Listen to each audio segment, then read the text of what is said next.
Kardeşim Ahmet'le birlikte biz 2001 yılının başlarında cezaevine girdik.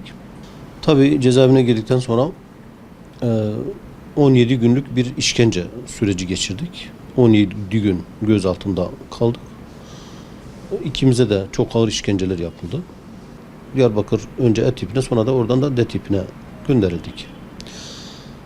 Kardeşim Ahmet gayet sağlıklı, güçlü. Zaten fotoğraflarında da eğer görmüşseniz iri yapılı, sağlam bir yapıya sahip, vücut olarak, fizik olarak sağlam bir yapıya sahip bir kişiydi.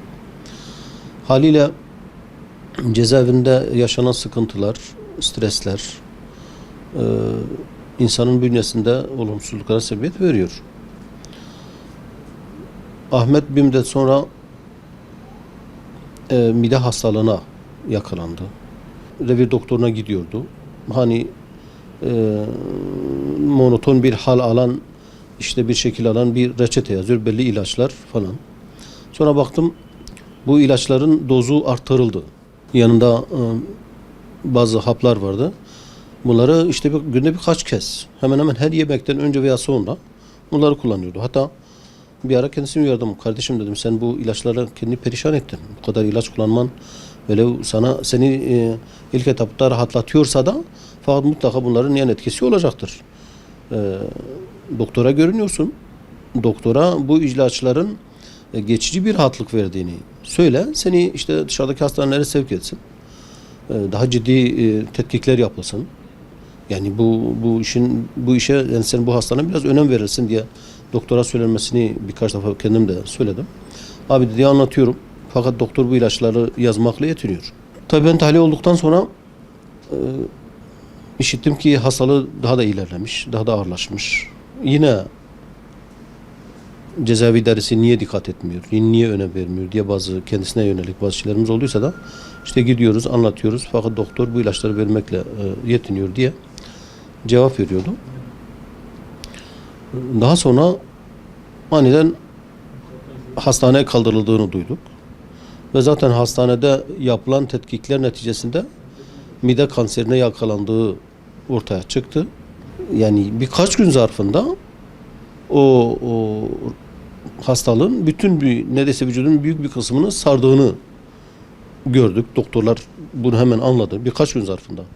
Şimdi bu hastalık şayet cezaevi ortamında gelişmeseydi, hastanede bulunduğu birkaç gün zarfında bu hastalığın bu kadar vücudun birçok organına yayılması mümkün değil.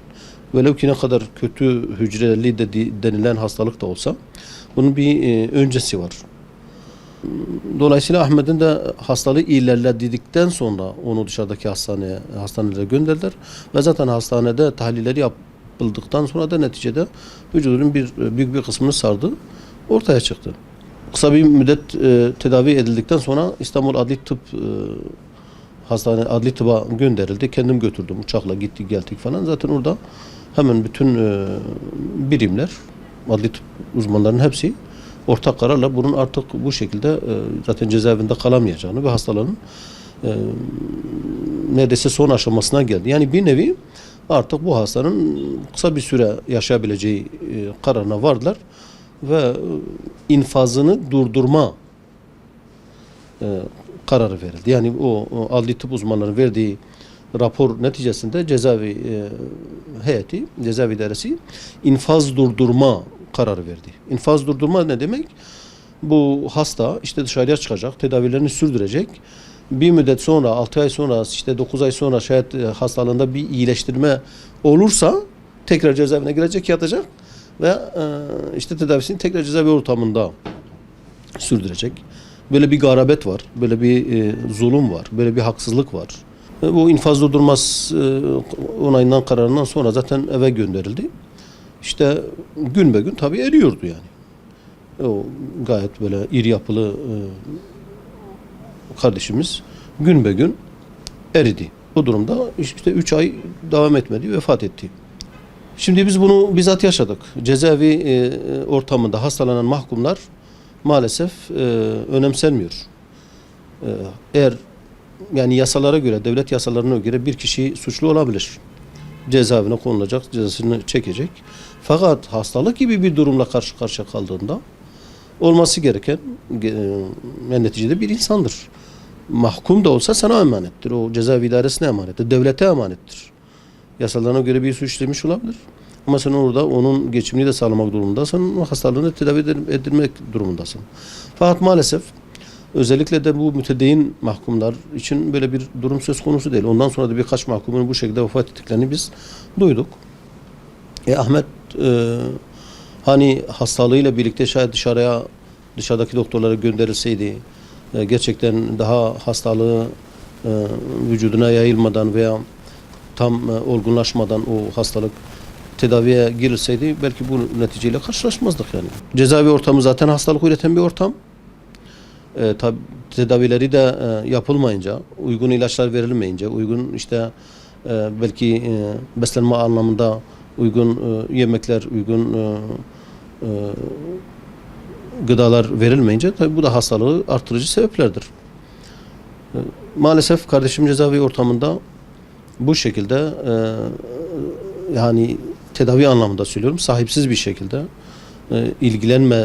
ilgilenilmediği için hastalık kısa bir sürede vücudunu sardı ve onun vefatına sebebiyet verdi.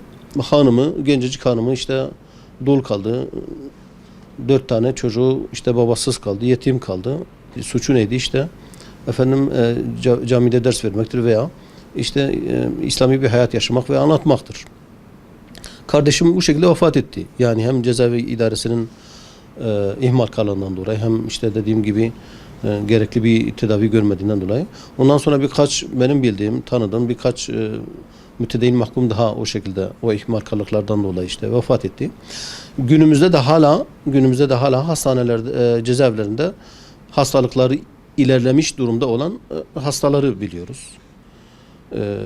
Ve 14 yıldır Türkiye'yi işte muhafazakar en azından alnı secde gören idareciler tarafından yönetildiğini biliyoruz ve buna rağmen bu anlamda hiçbir iyileşme sağlanmadı. Yani cezaevi ortamlarında hastalanan mahkumlarla ilgili bir düzelme, bir iyileşmeye gidilmiyor. Hala aynı mağduriyetler görülüyor, fark ediliyor, haberlerini alıyoruz. Yani kardeşim o şekilde vefat etti, ailesi mağdur oldu, hepimiz mağdur olduk, çok acılar çektik. Bari bu mağduriyet, bu durum başka kardeşlerimizin, başka insanların yani fikri, zikri ne olursa olsun başka insanların mağdur olmamaları için bir şey olsun yani bir vesile olsun. Hükümetin bunu dikkate almasını istiyoruz. Bu insani bir durumdur. Bu insani bir gerekliliktir. Yani İslam'ı bir yana bırak insani bir gerekliliktir. Maalesef mahkumlar hala cezaevi ortamlarında yani bir nevi ömrünün yarısını geçirmiş, diğer yarısını da hastalıklarla illa adamdan yani ümit kesilecek. Bu bir daha iyileşmez noktasına geldikten sonra mı onu işte bırakacaklar? O da infaz durdurma şeklinde. Bu büyük bir mağduriyettir, bu büyük bir sıkıntıdır. Her şeyden önce o mahkum bir insandır ve devlete emanettir orada. Dolayısıyla bu meselenin üstüne gitmek, bu meselenin dikkate alınması gerekir. Hükümetin bu konuda bir an önce bu anlamda harekete geçmesi lazım ki başka Müslümanlar, başka insanlar cezaevlerinde hastalıklarından dolayı, ilgisizlikten dolayı, tedavisizlikten dolayı hayatlarını kaybetmesinler.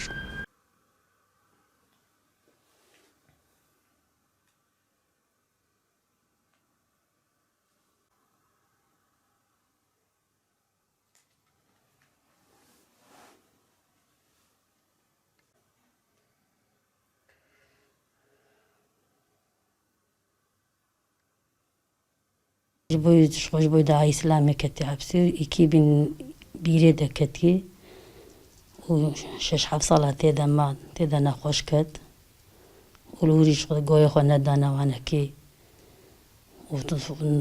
نخوشیانه اینا که گران بو yani دگم بخون داوید من از نخوش ما مدگو کارم مبینه تختور دگو گوی خو ندانه من قردیانه ویده کی بریای نه نخوش بود yani beriay nekasa bu hapsede نخوش کرد onun işkenceli vakır bunu beri hingi ve işkenceci geçti be.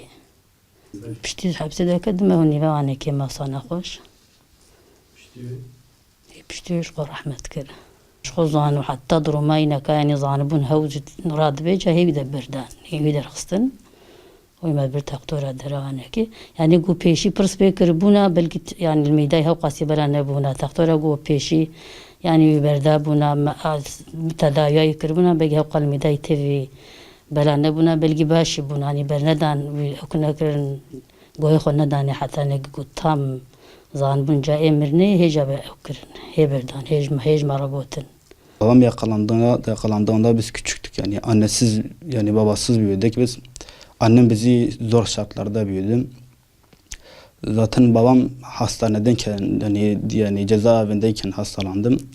O zaten yani hastalandığı için bırakıldı, yani hastalığı çok ağırdı.